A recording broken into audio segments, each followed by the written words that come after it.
Hey, I'm OnlyTrails and usually I do clue scrolls, but today I'm doing the weekly recap. So let's open this casket of updates and jump straight in. Boom. Oh, my first Golden Piece! This week is a bit of a slower week, but we did get a more in-depth look at the Invocation System for Raids 3, so stick around for that. Old School RuneScape has a lot of numbers. Experience, levels, kill counts, completion, quest points, you get the point. But none of these numbers feel as satisfying as a huge hit splat. Whether it's a 73 your friend is so generously risked for you, 73, I'll risk it for you. or when you're grinding mole hitting that massive Darok hit. While big hits feel good, seeing a max hit feels even better. Today's update gives players the option to toggle a golden trim around every max hit they land. So make sure not to trade any other player on the GE claiming they can trim your max hits for you. I can't wait to see those massive golden trimmed hits on my screen in the future. In less violent news, next week we've got a few changes coming up to the clan hall to make it feel a little more homely. Or homely. Prepare your clans for a new member in your midst, as Hannibal the Cat will be getting a lot more features in the future. You'll soon also be able to play more tunes on the piano because the black keys will be available. You can learn more about this in the news post. And finally, just in case you wanted to see more information about exactly who might be feeding Hannibal or jamming out in the clan hall, the clan chat now finally indicates how many members are in the channel, as well as how many people are in the clan. Clicking or tapping on that info will also show the number of guests in the channel.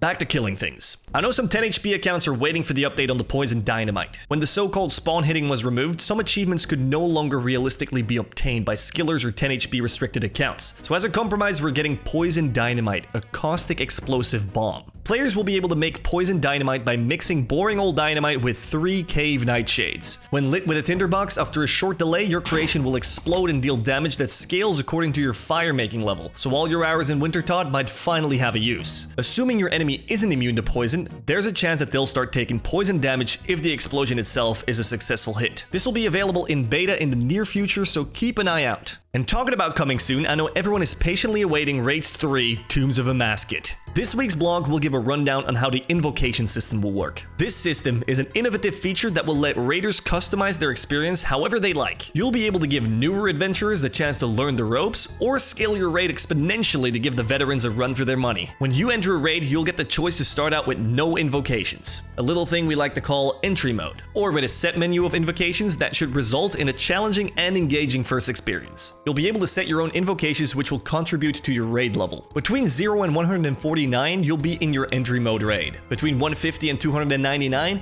that's what we call a normal mode raid. And if you're a true gamer, with raid level 300 and above, this will count as an expert mode raid. It starts at 300, but you can go all the way up to 580. You'll be able to view the Invocations tab when making or joining a raiding party. The more difficult the raid, the more it increases your unique chance, and at various thresholds determines what uniques you're likely to see if you're lucky enough to snag yourself a purple. If you've still got an idea for an invocation that would still be sick to add to Raids 3, feel free to leave it in the comments. What about a mimic invocation that just throws a bunch of random candy at you in random parts of the map? Of course I had to add a clue scroll invocation to it, come on now.